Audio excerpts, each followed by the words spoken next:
Bom dia, gente. Tudo bem com vocês?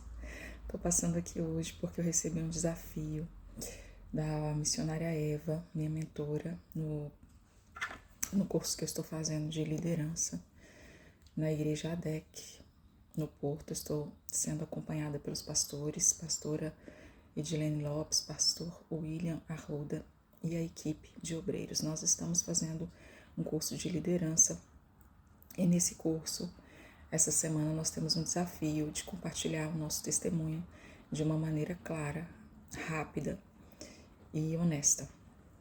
Então, eu quero deixar aqui um pouquinho para vocês como foi que eu conheci Jesus, como foi a minha caminhada com Jesus rapidamente e um pouquinho de quem é Jesus para mim hoje.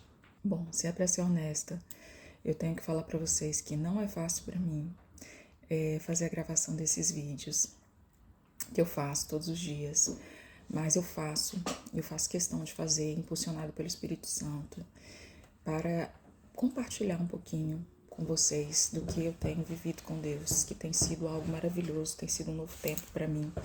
Muitas vezes eu não consigo ser eu mesma, eu me sinto um pouco robotizada diante da câmera. Às vezes eu tento me soltar, mas não é fácil. Mas enfim, eu vou falar para vocês um pouquinho do meu testemunho. Eu já estou começando a melhorar. Eu vou falar um pouquinho para vocês como foi a minha caminhada de fé. Quem me apresentou Jesus? Ela fez aqui algumas perguntas, né? Para a gente poder elaborar o nosso testemunho. Então, quem me apresentou Jesus foi a minha família. Foi a minha mãe, foi a minha avó. Eu nasci num berço cristão. Quando eu nasci, a minha avó e a minha mãe, elas já eram cristãs. Então, quando eu era criança, quando eu era pequenininha, eu me lembro da minha avó me levando para a igreja, minha mãe me levando para a igreja. Minha mãe tomou conta de um grupo de crianças na época e eu fazia parte desse grupo de crianças. Ela nos fazia memorizar versículos bíblicos e foi uma fase assim muito boa da minha vida, onde eu aprendi que a oração era muito importante, porque era uma igreja de muita oração. Eu lembro que eu chegava na igreja, a igreja, os irmãos todos de joelhos, pelo menos no mínimo 1 hora de oração. Eu era ainda muito pequena, minha avó me obrigava a ficar de joelhos ali, eu dormia de joelhos e aprendi muitas coisas importantes com a minha mãe e a minha avó. Então eu falo que eu nasci no berço de ouro, porque não nasci numa família rica, mas nasci numa família que me deixou como herança a palavra de Deus, que é para mim a maior riqueza que eu tenho. Então, naquela época, aquela igreja que eu cresci foi uma igreja muito rígida, onde a maneira que foi me apresentado Jesus foi que, de uma maneira assim, que nós precisávamos ser um pouco perfeitos, nos vestir de uma certa maneira, não pode isso, não pode aquilo. E talvez isso tenha sido para mim uma certa barreira no início da minha adolescência, quando eu comecei a entender um pouquinho melhor as coisas. Então, quando eu comecei a tentar servir a Deus daquela maneira, às vezes eu não conseguia. Eu fui a vários outros ministérios, fui convidada por uma amiga minha que era de outro ministério, eu visitava outros ministérios. Então, nesse período da adolescência também eu comecei a conhecer o que era o pagode, o que era sair. Eu tinha uma amiga que às vezes a gente começava a namorar, a ir pro pagode juntas, né? Então foi uma fase assim um pouco confusa da minha vida. Uma hora eu estava na igreja, uma hora eu estava no pagode, mas como eu tinha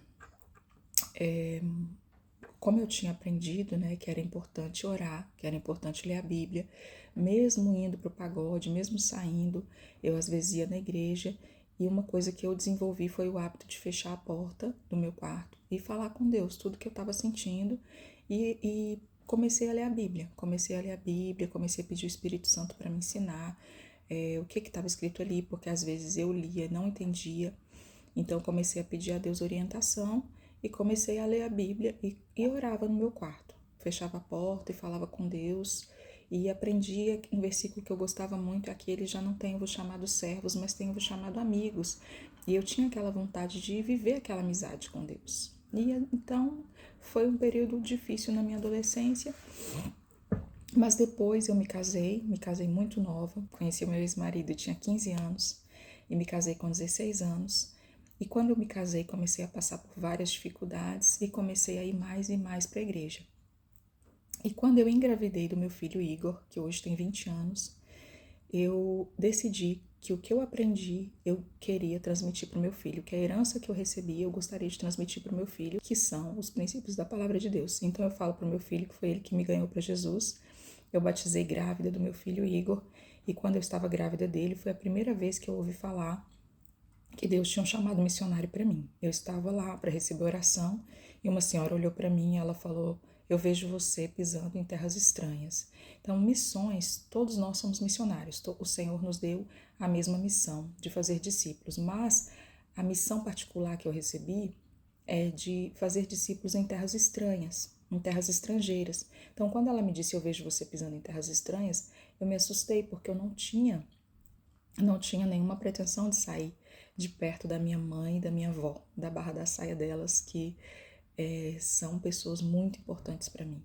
Então eu me batizei e passei 12 anos nessa igreja, né, onde eu trabalhei durante 12 anos até como cooperadora. Aparentemente a obra de Deus estava pronta na minha vida. Quem me olhava achava que estava tudo certo, porque eu estava vestida como uma cristã, eu falava como uma cristã e a obra como se a obra já estivesse completa e concluída.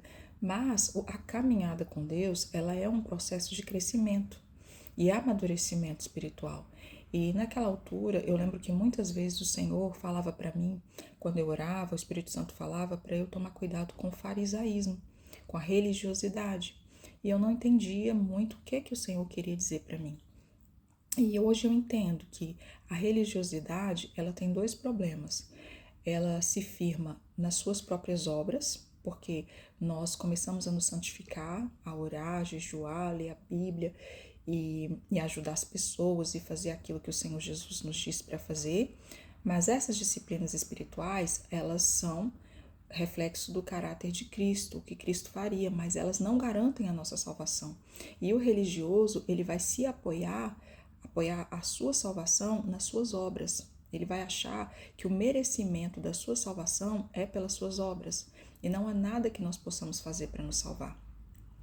E outro ponto da religiosidade é que a pessoa começa a pensar que ela é santo e o outro é o pecador, porque ela está fazendo e cumprindo todos aqueles mandamentos. Eu sou santo e você é o pecador. Por exemplo, aquele fariseu que subia no templo para orar e falava: Senhor, eu dou o dízimo, eu faço isso, eu faço aquilo, eu não sou como esse pecador. E o pecador, ele dizia assim: Senhor, tem misericórdia de mim, miserável pecador. Batia no peito e dizia: tem misericórdia de mim. Então, a postura que o Senhor espera de nós é a do pecador. É que nós venhamos reconhecer que não há nada que nós possamos fazer para merecer a salvação, que nós todos somos pecadores e que o Senhor Jesus já fez por nós tudo que precisava fazer. E a religiosidade ela te diz: você precisa fazer, você precisa merecer o amor de Deus e a salvação. Mas o amor de Cristo, o evangelho de Cristo, o evangelho genuíno, ele diz: já está feito, já está consumado. Entende o tipo de mentalidade que precisa mudar? Então chegou um tempo que o Senhor falou para mim que eu precisava mudar de mentalidade, que eu precisava ser transformada na minha mentalidade. Então, neste tempo, eu achava que eu já tinha aprendido tudo que eu precisava aprender, eu achava que eu já conhecia Deus da maneira que eu precisava conhecer. Então, veio um tempo na minha vida muito difícil, de muitas perdas, mas antes disso, eu sonhei com uma grande tempestade. Há 10 anos atrás, aproximadamente, eu sonhei com uma grande tempestade que vinha. Eu sonhei que eu tirei palavras que me dizia que eu ia passar por momentos muito difíceis, por provações muito difíceis, mas que seria necessário. Eu recebi profecias que eu iria passar por momentos difíceis, mas que seria necessário. O Senhor falou para mim que um verdadeiro adorador, ele conhece na fornalha, não é quando tá tudo bem. Enfim, e nesse tempo as coisas na minha vida começaram a desmoronar. Comecei a perder muita coisa e foi um período muito difícil para mim. Mas quando eu comecei a entrar nesse vale, nesse período, eu falava assim: pronto, eu já conheço como que Deus age, eu vou entrar no quarto, vou fechar a porta, vou falar com Deus, vou orar e a situação vai ser resolvida. Mas aí não foi assim. Aí Deus me deu uma palavra sobre Lázaro, que era amigo de Jesus, E quando ele ficou doente, mandaram chamar Jesus, mas Jesus não veio. Jesus só veio depois que Lázaro morreu. E muita coisa morreu na minha vida. E eu entrei num período de depressão e eu achei que eu ia morrer também. E foi um período longo, um período crítico, um período difícil, um período onde eu pensei que eu não estava apta mais para exercer ministério nenhum.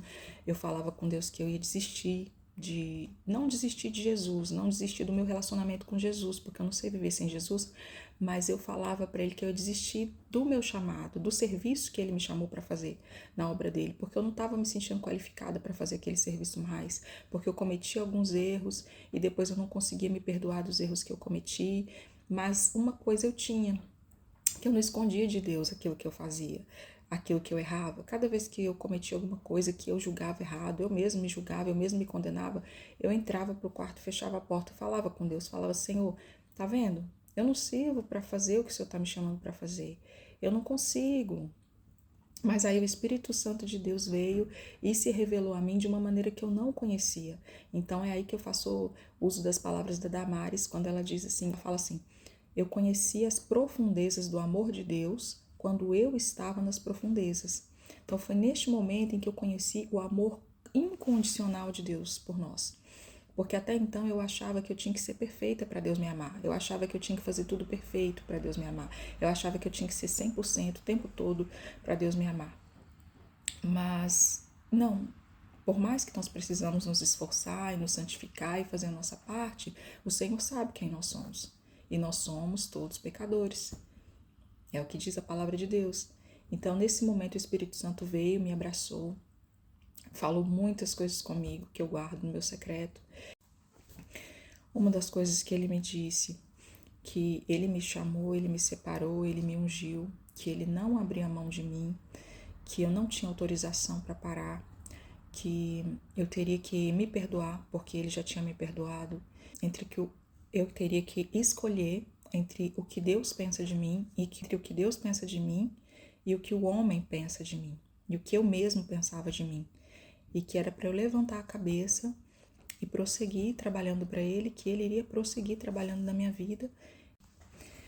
Depois disso, o Senhor falou comigo muitas vezes sobre a mudança de mentalidade. O Senhor me disse que eu iria precisar de mentores e eu comecei a buscar mentorias, né? No início eu comecei até mesmo ser mentorada pela internet, comecei a acompanhar pastores que pregam pela internet. Depois Deus preparou para mim uma mentoria através da minha igreja, que é a igreja ADEC no Porto. Mentorias são pastores que estão sempre estudando e estão sempre ensinando o que eles aprendem, e é algo que eu amo estudar e eu amo ensinar o que eu aprendo. E quem é Jesus para mim hoje? Jesus é meu melhor amigo, Jesus é o meu maior amor, Jesus é o relacionamento mais importante da minha vida. E eu quero dizer para vocês que ser cristão é simples, não é complicado. Ser cristão é ter um relacionamento com Deus, é viver o amor de Deus, porque em primeiro lugar Deus nos ama muito e Ele quer ser amado por nós. Em segundo lugar, Ele sabe que nós somos pecadores e os nossos pecados nos separam de Deus. Mas por isso ele tem um plano para nós, que é Jesus Cristo, que veio, que morreu por nós para nos salvar, deu a sua vida, pagou o preço no nosso lugar. Assim como Adão pecou, todos pecaram, mas assim como Jesus venceu, todos nós podemos vencer, porque Deus trabalha com representantes. Então, nós temos uma decisão e uma escolha. Ou nós aceitamos o amor de Deus e o sacrifício de Jesus, ou não aceitamos. É simplesmente isso.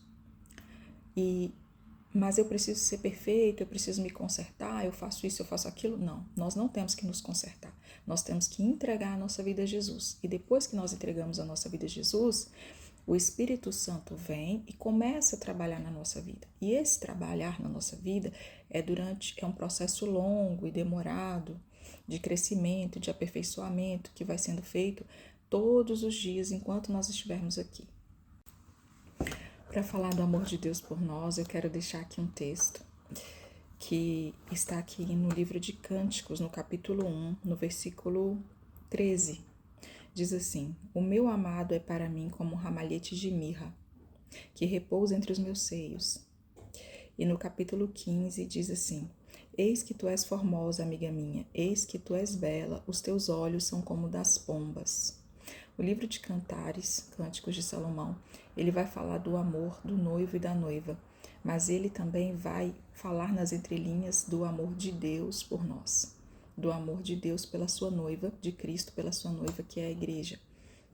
Então, quando nós lemos esse livro e nós vemos o amor tão grande, tão bonito de um homem e de uma mulher, e nós, que é o que nós temos como referência, né, de amor, nós também vemos como o Senhor, ele nos ama e também quer ser amado por nós. Cabe a nós decidir viver esse amor ou não. Eu não sei se você que está me assistindo, se você já conhece Jesus, se você não conhece o Evangelho, eu te convido a ter o interesse de conhecer, a procurar ler a Bíblia, orar, falar com Deus no seu quarto, conhecer uma igreja perto da sua casa e buscar esse relacionamento, viver esse amor de Deus, viver essa decisão de ter Jesus na sua vida. Ter Jesus conosco não significa que nós não vamos passar por problemas ou por dificuldades, mas que Ele vai passar conosco, que Ele vai estar conosco, que Ele vai nos ajudar, que Ele vai nos dar a força necessária e Ele vai transformar toda dor em aprendizado, em crescimento, em sabedoria na nossa vida, para que nós possamos também ajudar outras pessoas. E se você já conhece, se por acaso você saiu da presença de Deus, se por acaso você errou, você teve algumas dificuldades, saiba que é normal, todos nós erramos e muitas vezes nós não queremos errar. Uma vez eu estava no meu trabalho e um supervisor falou isso para mim. Sabe qual que é o seu maior problema? É porque você não quer errar. E o erro vai te ensinar. Com o erro você vai aprender, você vai crescer. Então, não se culpe, volta, se entrega para o Senhor Jesus e creia que Ele tem uma nova história para você. Por hoje é isso, gente. Vou ficar por aqui. Fique com essa palavra que está no livro de Cantares. O amor de Jesus por nós é incondicional. Um bom dia e um bom café.